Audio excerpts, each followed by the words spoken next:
Magandang araw sa inyo. Ako po si Dr. Miguel Santos, ang inyong doktor na nag-aalaga sa kalusugan ng ating mga nakatatanda. Naitanong nyo na ba sa inyong sarili kung bakit tila nanghihina ang inyong mga binti kahit na kumakain naman kayo ng masusustansyang pagkain? Sinisikap ninyong manatiling aktibo sa araw-araw at sinusunod ang lahat ng mga payo na ibinibigay sa inyo. Bakit parang mas hinihingal kayo ngayon pagkatapos umakyat ng ilang baitang ng hagdanan kumpara noon? Bakit tila mas kailangan nyo ng ibayong lakas para makatayo mula sa upuan ngayon kaysa dati? Ito ba ay simpleng bahagi lang ng pagtanda o mayroon bang ibang dahilan na unti-unting kumukuha ng lakas ng inyong mga binti? Ang katotohanan ay maaaring ikagulat ninyo.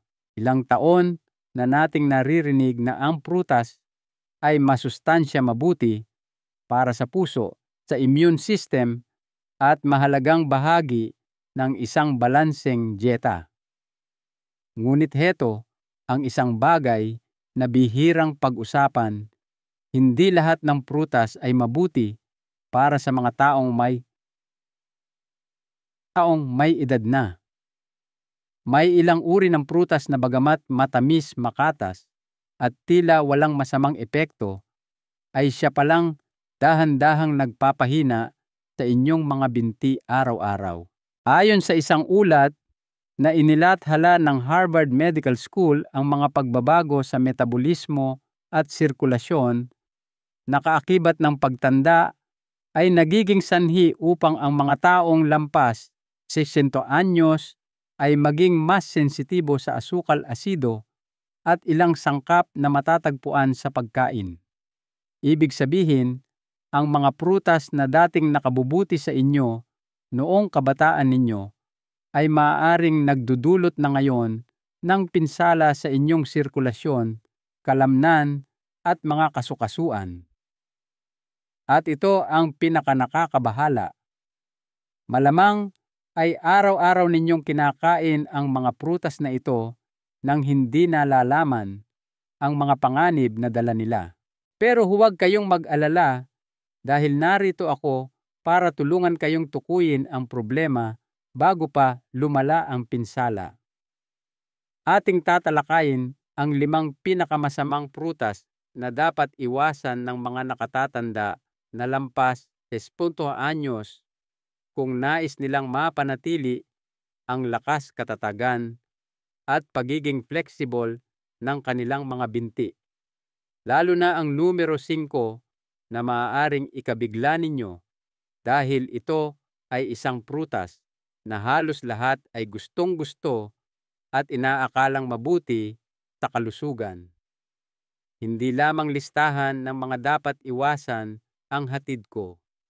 Magbibigay din ako ng mas magagandang alternatibo, mga prutas na makakatulong magpabawas ng pamamaga, magpabuti ng sirkulasyon, magpakalma ng sakit sa kasukasuan, at magpanumbalik ng lakas ng kalamnan. Kung naranasan nyo na ang pamamanhid ng binti sa gabi, pananakit ng kalamnan na walang malinaw na dahilan, o napapansin nyo lang na hindi na kayo kasing liksi o kasing tatag tulad ng dati, ang mensaheng ito ay isang mahalagang paalala na hindi nyo dapat palampasin. Posibleng maibalik ang lakas na nawala at ibibigay ko sa inyo ang lahat ng impormasyong kailangan ninyo ngayon. Pakiusap, samahan nyo ako hanggang sa dulo dahil ang kaalaman na matututunan ninyo ngayon ay maaaring maging unang hakbang tungo sa pagbawi ng inyong kalayaan sa bawat paghakbang. 1. Pinya. Ang prutas na ito na may matamis na lasa, nakakapreskong amoy, at magandang dilaw na kulay ay matagal nang pinupuri dahil sa taglay nitong anti-inflammatory properties. salamat sa sikat na sangkap na bromelain.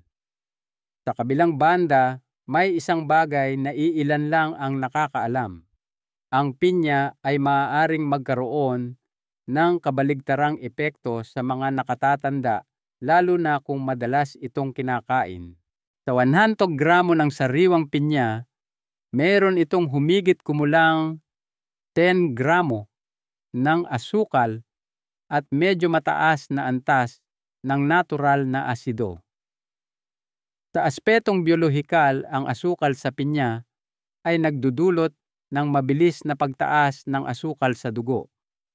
Ang biglaang pagtaas na ito ay maaaring makapinsala sa maliliit na daluyan ng dugo na nagsusuplay sa mga binti at paa, lalo na sa mga matatanda na may mabagal na sirkulasyon o may dati ng problema sa ugat. Ang resulta, hindi nakakapagdala ng sapat na oxygen at sustansya ang dugo sa mga kalamnan ng binti. Nagdudulot ito hindi lang ng hirap sa paglalakad, kundi pati na rin ng pamamaga at mapurol na sakit sa hita pagkatapos maupo ng matagal o kahit pagkatapos lang ng maikling paglalakad. Ang kakulangan sa sirkulasyon at pamamaga ng mga daluyan ng dugo ang mga unang senyales nito. Pero hindi diyan nagtatapos ang lahat. Naglalaman din ang pinya ng citric acid at bromelain na parehong maaaring makairita sa mga kasukasuan, lalo na kung ang katawan ay mayroon ng talamak na pamamaga. Para sa mga nakatatandang may kasaysayan ng pananakit ng kasukasuan, ang pagkain ng pinya ay parang pagbubuhos ng gasolina sa apoy. Maaari itong magpataas ng pagiging sensitibo at magdulot ng mabigat at mabagal na pakiramdam sa mga binti kapag naglalakad o gumagalaw. Idinidiin din sa isang pag-aaral na inilathala sa Journal of Clinical Nutrition na ang mga taong lampas 60 anyos, lalo na yung may mahinang panunaw at marurupok na ugat, ay mas madaling maapektuhan ng mga pagkaing mayaman sa asido. Kung mayroon kayong ganitong kondisyon, ang madalas na pagkain ng pinya ay maaaring magpalala ng pamamaga hindi agad-agad, kundi dahan-dahan sa paglipas ng mga araw. Kailangan nyo ring mag-ingat kung umiinom kayo ng mga gamot na pampalabnaw ng dugo. Ang bromelain sa pinya ay maaaring makipag-interact sa mga gamot na ito na maaaring magpataas ng panganib ng pagdurugo o magpababa ng bisa ng gamot. Ito ang isa sa mga pangunahing dahilan kung bakit ang pinya, sa kabila ng pagiging kilala bilang isang himala laban sa pamamaga, ay maaaring maging isang panganib sa kalusugan para sa mga taong higit sa 100 na umiinom ng mga deresetang gamot.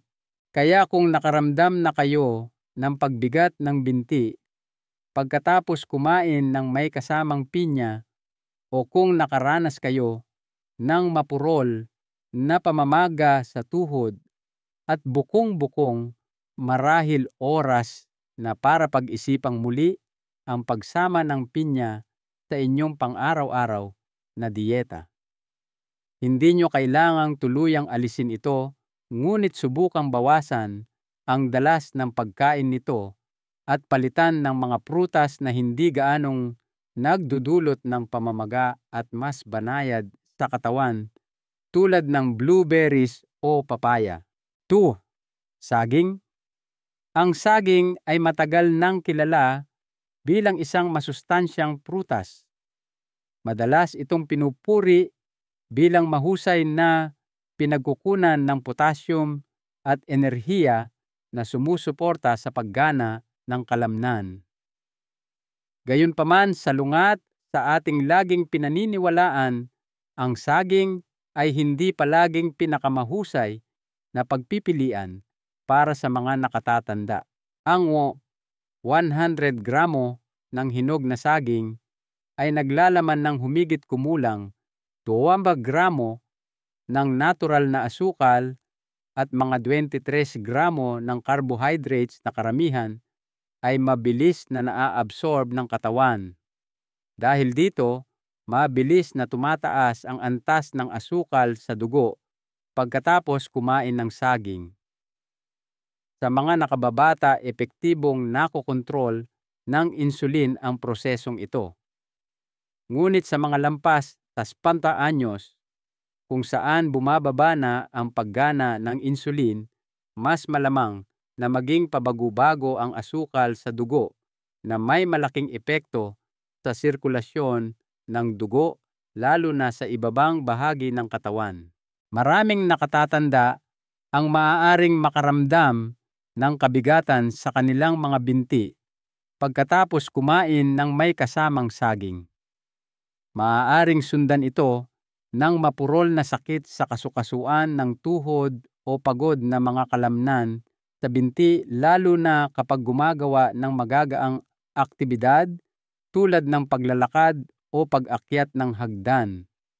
Ito ay hindi lamang pakiramdam ng kabusugan, kundi isang senyales na ang mataas na antas ng asukal sa dugo ay nagsisimulang puminsala sa maliliit na daluyan ng dugo at mga kalamnan. Bukod pa rito, may tendensya ang saging na mag-ipon ng tubig sa loob ng katawan.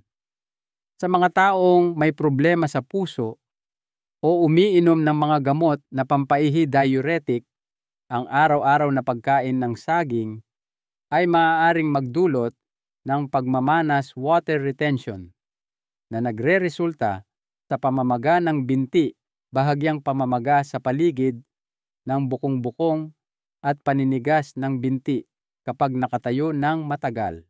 Ayon sa isang pag-aaral ng Tufts University, ang pagkonsumo ng carbohydrates na mabilis maabsorb ng katawan ay nauugnay sa pagbaba ng daloy ng dugo sa mga paa at kamay sa mga matatanda.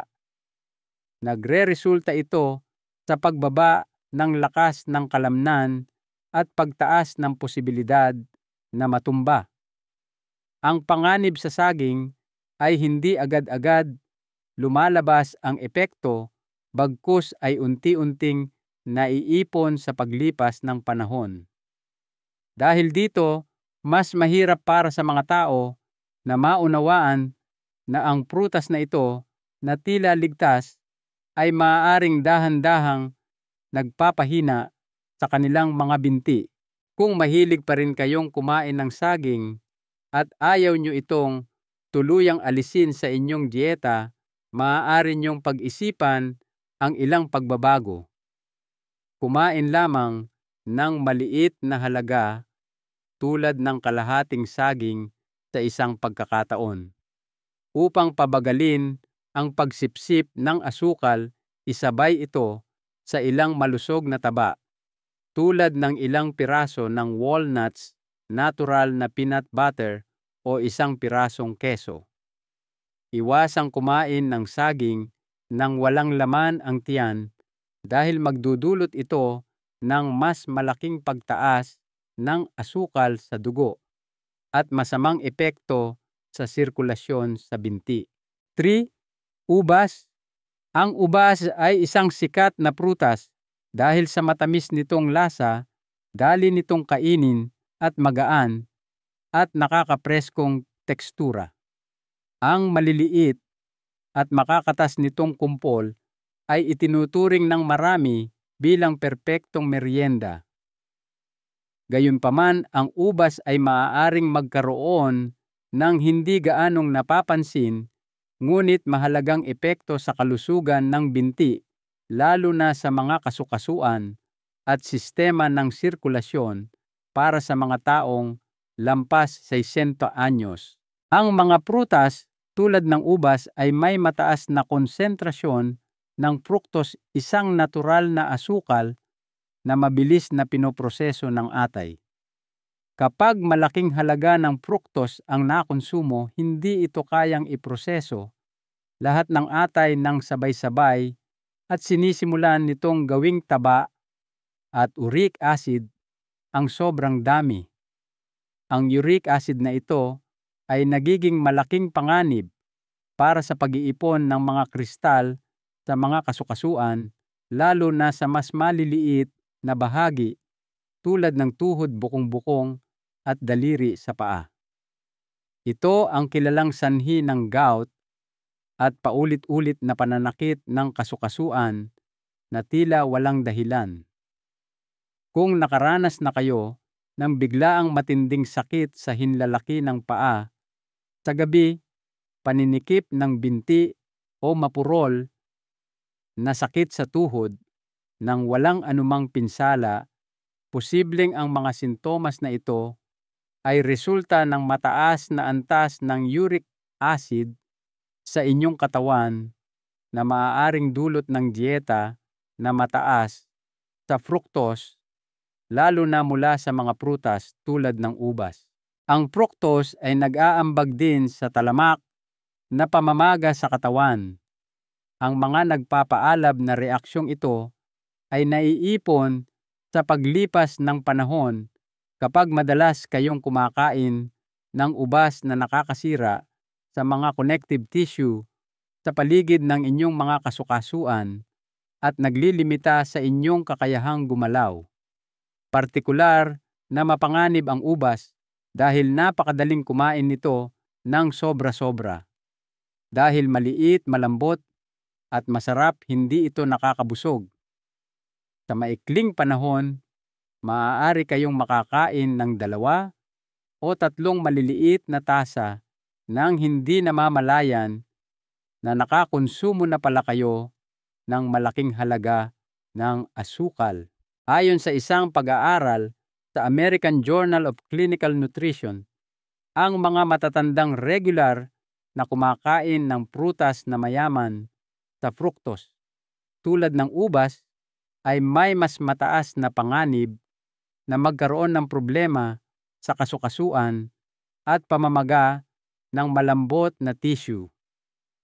Sa kabilang banda, ang mga prutas na mas mababa sa asukal at mayaman sa mga sangkap na laban sa pamamaga tulad ng seresa at berries ay nagpakita ng malinaw na benepisyo sa pagbabawas ng mga sintomas ng arthritis at pagpapabuti ng sirkulasyon. Kung gusto ninyo ang natural na tamis ng ubas, hindi kailangang tuluyang iwasan ito. Gayunpaman, kainin ito ng may kamalayan. Bawasan ang dami, iwasang kumain nito araw-araw at huwag itong gawing pamalit sa isang buong merienda. 4. Pakwan. Ang pakwan ay matagal nang iniuugnay sa kasariwaan ng tag-init at sa kakayahang mabilis na magbalik ng tubig sa katawan. Dahil naglalaman man ito ng higit sa vapor tubig, inaakala ng marami na ito ang perpektong prutas para palamigin ang katawan. Ngunit iilan lang ang nakakaalam na ang pakwan sa kabila ng makatas nitong anyo ay maaaring isang masarap na patibong na nagdudulot ng pagkapagod, pananakit at unti-unting panghihina ng inyong mga binti. Sa paglipas ng panahon, lalo na para sa mga taong lampas sa 60 anyos, ang pakwan ay may medyo mataas na glycemic index na karaniwang nasa 76 hanggang 80. Ibig sabihin, kapag kumain kayo ng pakwan, mabilis at malakas na tataas ang inyong blood sugar na katulad ng nangyayari kapag kumakain kayo ng candy. Sa mga bata at kabataan, epektibong nare-regula ng insulin ang pagtaas na ito. Ngunit sa bawat mabilis na pagtaas ng asukal sa dugo, nag-aambag ito sa pinsala sa maliliit na daluyan ng dugo, lalo na sa binti at paa, na partikular na problema sa mga matatanda na bumaba na rin ang kakayahang mag-regulate ng asukal sa dugo. Nakararanas ba kayo ng pagod na binti, Pagkatapos kumain ng magaan na pagkain na may kasamang ilang hiwa ng pakwan, nakaramdam ba kayo ng bahagyang pamamaga sa bukong-bukong at paninikip sa tuhod pagtayo ninyo matapos kumain ng pakwan sa gabi? Hindi ito nagkataon lang. Dahil sa pagtaas ng asukal sa dugo, tumataas ang pamamaga sa mga bahagi ng katawan na may mahinang sirkulasyon, lalo na sa binti, tuhod at bukong-bukong. Ang tahimik na pamamagang ito ay pumipinsala sa sistema ng maliliit na ugat at direktang nakakaapekto sa daloy ng dugo patungo sa mga kalamnan. Isa pang isyu sa pagkain ng pakwan ay hindi ito nakakabusog. Dahil dito, madaling makakain ng sobra. Isang manipis na hiwa ay sinusundan ng isa pa at bago nyo mamalayan, nakakain na kayo ng 2 o 3 hiwa. Ang kabuuang dami ng asukal ay maaaring katumbas na ng isang buong lata ng soda. Higit pa rito, kapag kinain ang pakwan pagkatapos ng isang pagkain, lalo na kung kasama ng mga pagkaing mayaman sa harina starchy foods, lalo pang pinapataas ng asukal nito ang antas ng insulin. Nagre-resulta ito sa mga hindi magandang epekto tulad ng pamamaga mapurol na pananakit ng kasukasuan kabigatan sa paglakad at mabilis na pagkapagod kapag umaakyat ng hagdan. Kaya naman ang pakwan, bagamat mukhang magaan at walang sala, ay maaaring walang kamalay-malay na nag-aambag sa unti-unting panghihina ng inyong mga binti. Hindi ito nangangahulugan na dapat ninyong tuluyang alisin ang pakwan sa inyong dieta, ngunit iminumungkahi nito na kainin ito ng may kamalayan. Kumain ng maliit na piraso sa dulo ng isang buong pagkain at huwag na huwag itong kakainin nang walang laman ang tiyan. Huwag gamitin ang pakwan bilang pamalit sa tubig, lalo na kung nakakaranas na kayo ng pagod sa binti, pananakit ng kasukasuan o pamamanhid sa gabi. Pag-isipang kumain ng hinog na papaya o peras kung naghahanap kayo ng prutas na hindi lang nakakapresko, kundi mas banayad din sa inyong blood sugar. 5. Dalandan o kahel. Ang mga dalandan o kahel ay simbolo ng kalusugan, kaligtasan sa sakit at pakiramdam ng kasariwaan. Madalas itong makita sa mga almusal, maging sa anyo ng isang baso ng orange juice sa umaga o bilang masarap na hiwa sa isang fruit salad. Gayunpaman, ang mga prutas na ito ay hindi palaging isang ligtas na pagpipilian para sa mga nakatatanda dahil sa epekto ng pagtanda sa mga binti at kasukasuan. Bukod sa kanilang maasim-asim na tamis at mataas na bitamina C, mayroong isang katangian na madalas napapalampas na may malaking epekto sa kalusugan ng buto, kasukasuan at sistema ng sirkulasyon. Ang sangkap na ito ay kilala bilang citric acid. Ito ang natural na sangkap na responsable sa maasim na lasa ng mga dalandan. Habang bata pa, kayang-kaya ng tiyan at sistema ng panunaw na harapin ang asidong ito. Ngunit pagkatapos ng edad na 16 mo, nagiging mas sensitibo ang lining ng tiyan at maaaring magsimulang magdulot ng iritasyon ang citric acid. Hindi lamang ito nakakaapekto sa tiyan, kundi mayroon din itong epekto sa daluyan ng dugo at sa malambot na mga tissue. Kapag pumasok ang asidong ito sa daluyan ng dugo, maaari nitong pataasin ang pagiging sensitibo ng mga tissue sa kasukasuan, lalo na sa mga individual na nakakaranas na ng pagkasira ng kasukasuan o sa mga dumaranas ng arthritis. Maaaring resulta nito ang pananakit ng tuhod, pagkagising pananakit ng hita kapag naglalakad o matinding sakit sa balakang pagkatapos maupo ng matagal. Ang orange juice ay may humigit kumulang 9 na gramo ng natural na asukal sa bawat 100 ml na ginagawa. Itong isa sa mga prutas na may pinakamataas na natural na asukal. Kapag ang asukal ay pinagsama sa citric acid, nagdudulot ito ng mabilis na pagbaba ng glucose sa dugo na sinusundan naman ng mabilis na pagtaas nito. Lumilikha ito ng perpektong kondisyon para maganap ang pamamaga sa mga nakatatanda na nagpapababa naman ng daloy ng dugo sa mga binti at nakakasama sa paggana ng sistema ng sirkulasyon. Ang mga pagbabagong ito sa micro level ang maaaring dahilan ng pananakit at paninigas ng inyong mga binti na nararanasan nyo kapag naglalakad o ng mga pulikat na nangyayari sa gabi.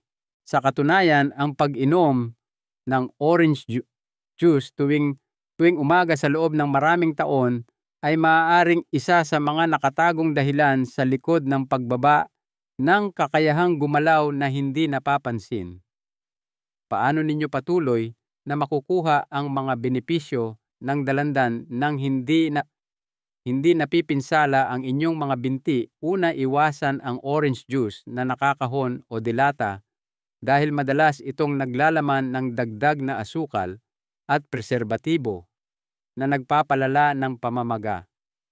Pangalawa, kung gusto ninyong kumain ng dalandan, kainin lamang ito sa umaga pagkatapos kumain ng isang buong pagkain at kainin ito ng buong hiwa. Huwag na huwag iinom ng orange juice nang walang laman ang tiyan o bago matulog. Kung nakakaranas na kayo ng hindi maipaliwanag na pananakit ng binti o paninigas sa tuhod tuwing umaga, marahil oras na para isaalang-alang ang paglipat sa mas alkaline na mga prutas tulad ng peras o hinog na papaya. Isang mahalagang aral at paanyaya. Sandali po tayong magnilay-nilay. Ang inyong mga binti ay marami nang napagdaanang paglalakbay sa buhay mula sa inyong mga unang hakbang sa masasayang hapon ng pakikipaglaro hanggang sa mga pagkakataong tumayo kayo ng matatag sa harap ng mga hamon ng buhay. Ngunit may mga pagkakataon ngayon na kahit maikling hagdanan lang ay naghahabol na kayo ng hininga. Kahit maikling paglalakad ay nagdudulot ng kabigatan, pagod at pananakit sa inyong mga binti. Madalas iniisip nating ito ay simpleng resulta lang ng pagtanda. Ngunit tulad ng inyong nakita, hindi lahat ng dahilan ay dahil sa pagtanda. May mga gawain na tila ligtas at itinuturing pang kapaki-pakinabang na siya palang unti-unting nagpapahina sa inyong mga binti. Ang mabuting balita, may oras pa para magbago. Ang inyong katawan ay mayroon pa ring kakayahang pagalingin ang sarili nito kung bibigyan ninyo ito ng tamang pangangalaga. At hindi ito nangangailangan ng malaki o mahigpit na pagbabago. Magsimula sa maliliit na hakbang. Sa pagpili lang ng mas masustansyang merienda o mas katamtamang opsyon, masisimulan nyo na ang landas tungo sa pagpapanumbalik ng lakas sa inyong mga binti. Narito ang mahalagang aral. Ang kalusugan ay hindi isang destinasyon, kundi isang pang-araw-araw na paglalakbay na binubuo ng maliliit at may kamalayang mga desisyon. Ang bawat pagkain na inilalagay ninyo sa inyong plato ay maaaring maging gamot o lason. Piliin ninyo ang magpapalakas sa inyo. Nakarating kayo sa puntong ito na nagpapakita na tunay kayong nagmamalasakit sa inyong kalusugan. Nais kong ibahagi ito sa inyo, hindi kayo nag-iisa. Milyon-milyong kaedad ninyo ang naghahanap din ng mga kasagutan. Kaya't inaanyayahan ko kayo, mag-iwan ng komento sa ibaba. Ibahagi ninyo sa akin ang isang bagay na natutunan ninyo ngayon. Mayroon ba kayong isang maliit na pagbabago na handa ninyong gawin? Mag-subscribe sa channel. Kung nakatulong sa inyo ang mensahe ngayon, pakiusap i-like at mag-subscribe para hindi ninyo mapalampas ang mga susunod pang payong pangkalusugan. Ibahagi ito sa iba. I-share ninyo ang kaalamang ito sa inyong mga kaibigan at kapamilya na maaaring makinabang din. Sama-sama nating ituloy ang paglalakbay tungo sa pagbawi ng lakas sa inyong mga binti, nagsisimula sa mga simpleng desisyon na inihahain ninyo sa inyong mesa araw-araw. Hanggang sa muli, manatili po kayong malusog at malakas.